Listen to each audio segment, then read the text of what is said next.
Voilà mes amis, on va reprendre notre cours sur Daniel. On ne va pas avancer aujourd'hui parce que je voudrais reprendre quelques notions très très importantes. Mais tout d'abord, le cours est pour la guérison totale et définitive de Huguette Bat Catherine. Maintenant, on va revenir donc sur quelques notions très importantes dont on avait déjà parlé, mais en tous les cas pas dans le contexte du cours sur Daniel. Vous vous rappelez donc que la dernière civilisation est représentée par le fer, Barzel en hébreu, avec à l'extrémité de cette civilisation un mélange en même temps avec la terre qui fait allusion à cette tentative d'union entre le monde occidental et l'islam, qui essaye de s'unir dans un projet qui est entre autres, pas que, mais entre autres la destruction de l'État d'Israël. Maintenant, j'avais déjà rapporté il y a longtemps une notion très intéressante. On va voir quel est le lien avec le Barzel, avec le fer, qui représente la civilisation occidentale. Vous savez que le peuple juif est né à partir de 4 mers. Et quand on prend les premières lettres des 4 mers et qu'on met celles qu'on appelle les servantes avant Léa et Rachel, on obtient le mot Barzel, qui veut dire le fer. Comment?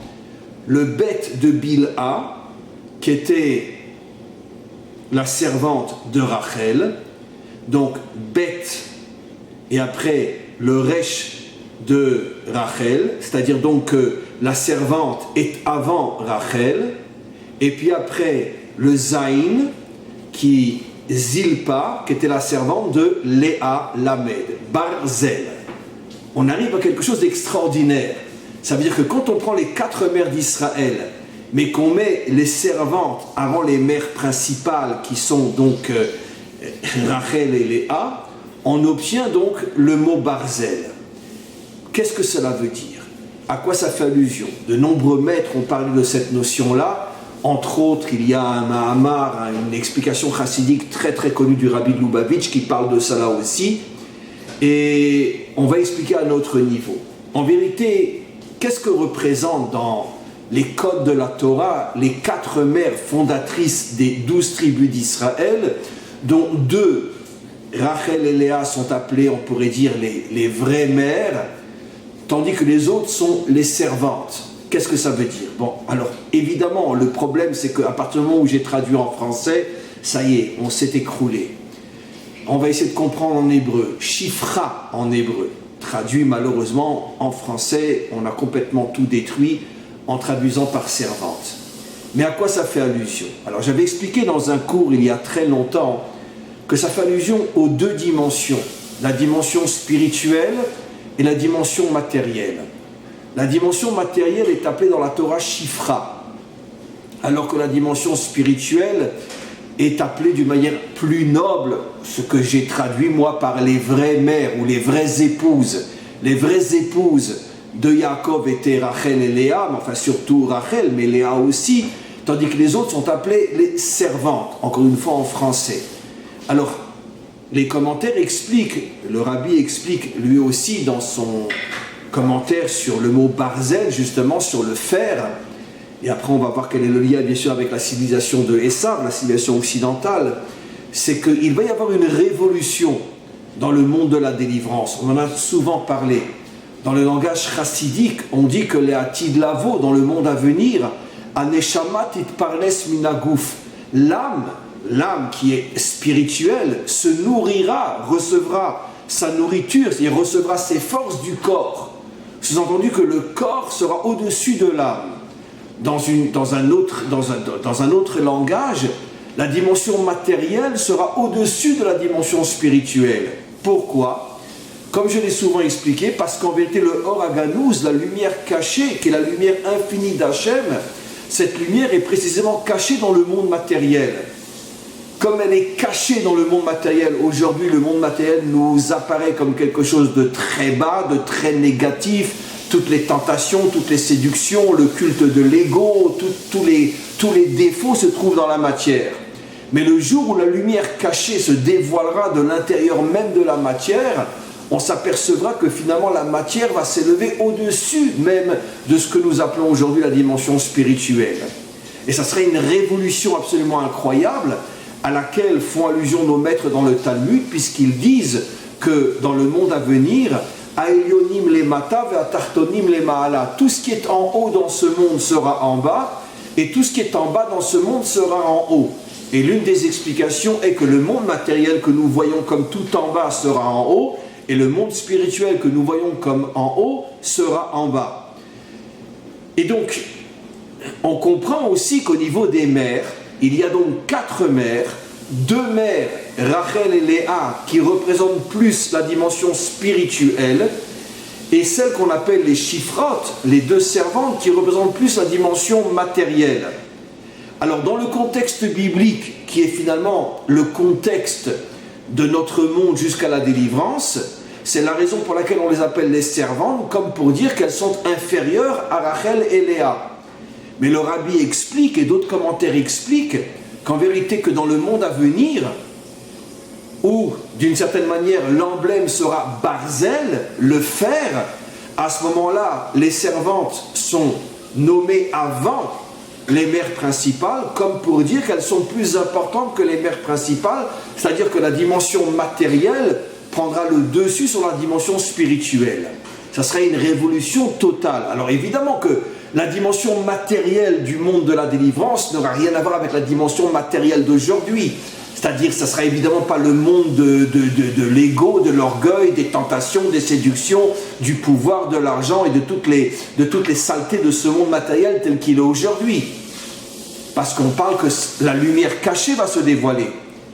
Mais qu'est-ce que signifie que la dimension matérielle sera au-dessus de la dimension spirituelle? Alors, je vais donner un exemple simple.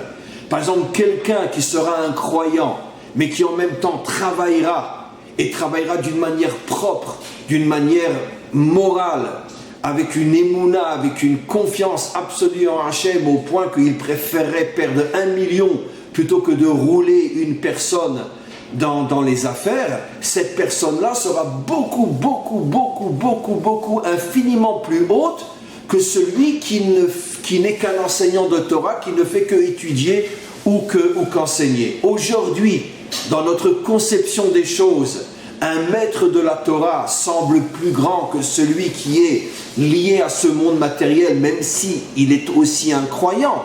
Mais dans la mesure où il a une activité professionnelle qui lui prend énormément de temps, il étudie moins, il prie moins, il n'est pas capable d'enseigner. Donc évidemment que le maître est considéré comme étant plus grand. Mais dans le monde à venir, précisément les gens qui sont en bas, mais qui en même temps auront une vie morale, une vie fondée sur leur propre qualité, sur la justice, sur le respect de l'autre, sur la moralité, sur la confiance en Dieu, ceux-là seront beaucoup plus hauts que tous les maîtres de la Torah qui, même à cette époque-là, se consacreront uniquement à l'étude et à l'enseignement. Il y aura donc une révolution totale. Pourquoi? Parce qu'on comprendra que finalement celui qui est en bas et qui malgré tout reste attaché de toutes ses forces à Hachem, celui-là est beaucoup plus grand que celui qui est éloigné du monde matériel, qui a forcément moins de tentations, moins de possibilités de tomber, et donc fait moins d'efforts que celui qui est en bas et qui reste propre, qui reste moral. Et ça sera la vraie révolution qu'on verra dans le monde à venir. Alors maintenant, quel est le lien avec justement la civilisation occidentale qui elle aussi est appelée Barzel? Parce que justement, le faire dans le sens positif et le faire dans le sens négatif. Le faire dans le sens négatif, c'est la civilisation occidentale qui ne croit qu'à la force matérielle et qui a enfermé Dieu dans l'église ou dans la synagogue, mais la véritable puissance pour le monde occidental, c'est la puissance matérielle, le pouvoir, l'argent, etc., etc.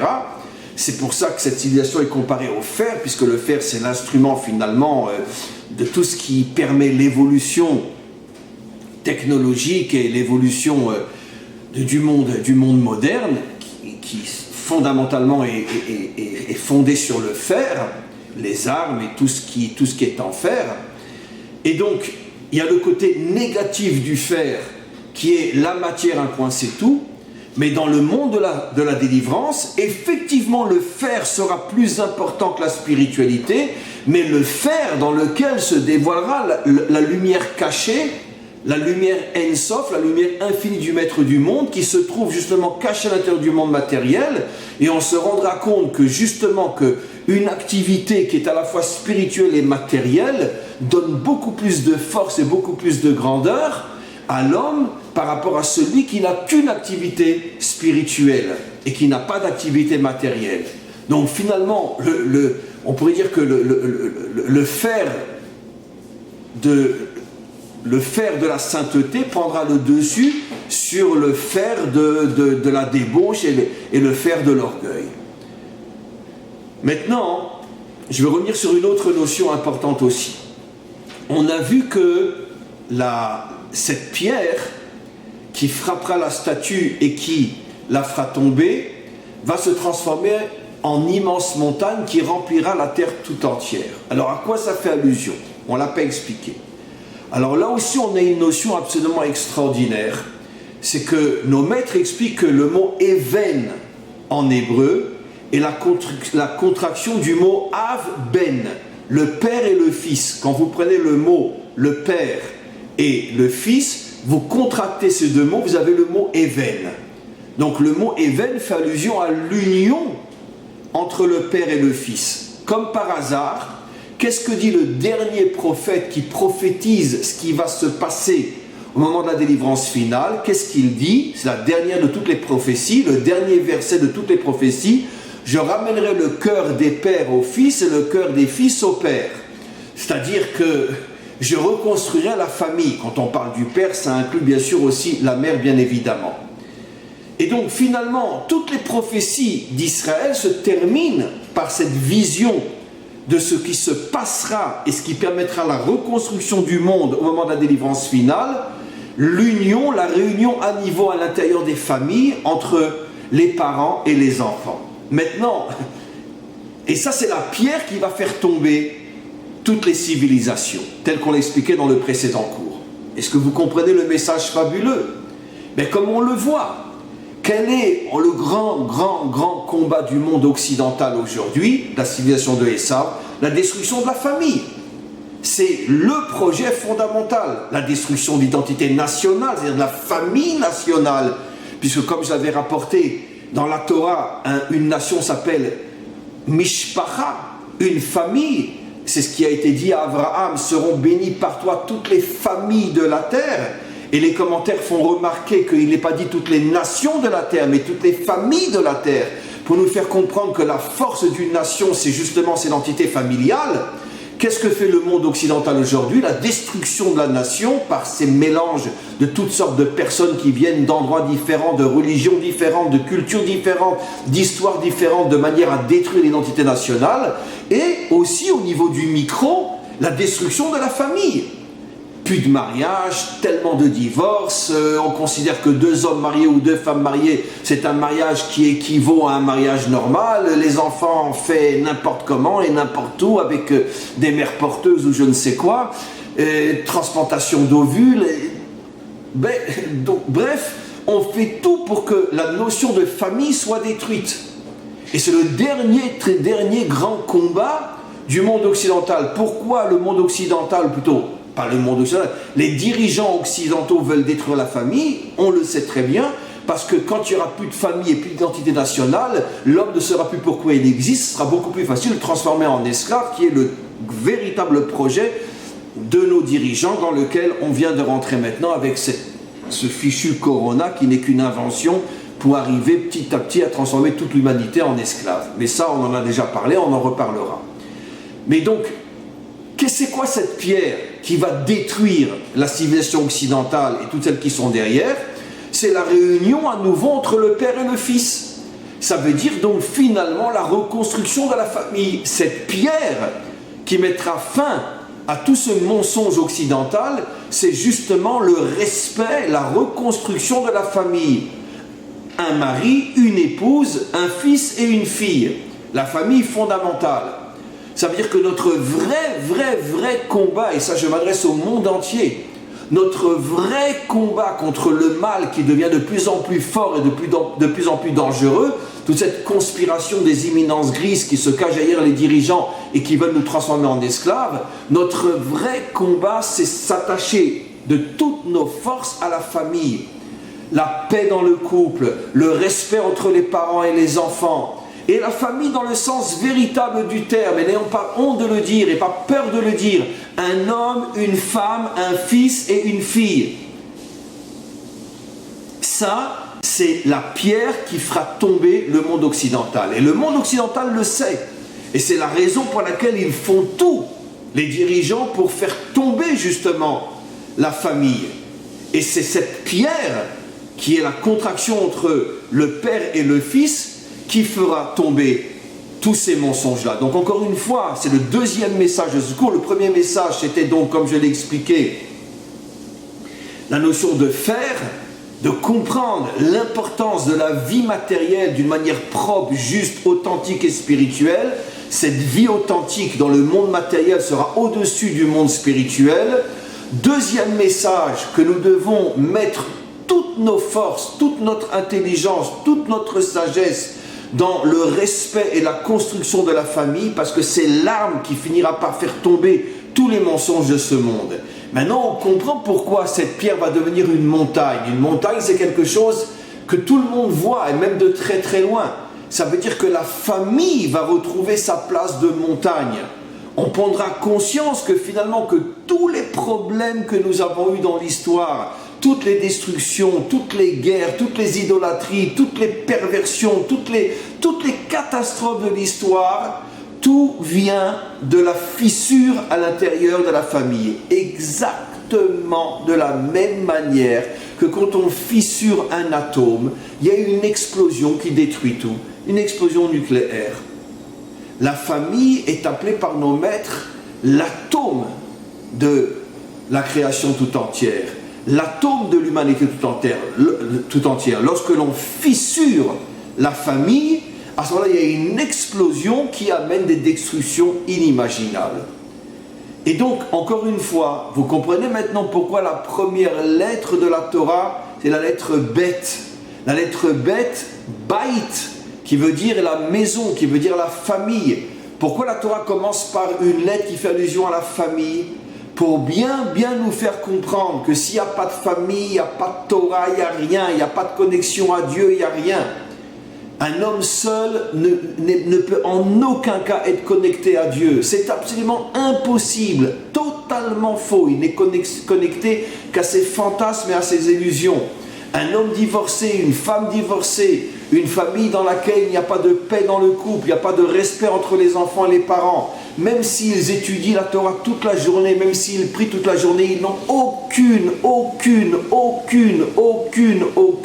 connexion avec Dieu. C'est pour ça que j'ai déjà expliqué qu'il est absolument interdit d'écouter les enseignements d'un homme, un enseignement de Torah d'un homme qui est divorcé ou d'une femme qui est divorcée. C'est interdit parce que puisqu'il n'est pas en couple, toute sa Torah n'est on pourrait dire une montagne de mensonges ou d'illusions ou de fantasmes. C'est impossible parce que s'il n'y a pas le bête qui est la première lettre de la Torah, s'il n'y a pas la famille, s'il n'y a pas la maison, il n'y a pas de Torah.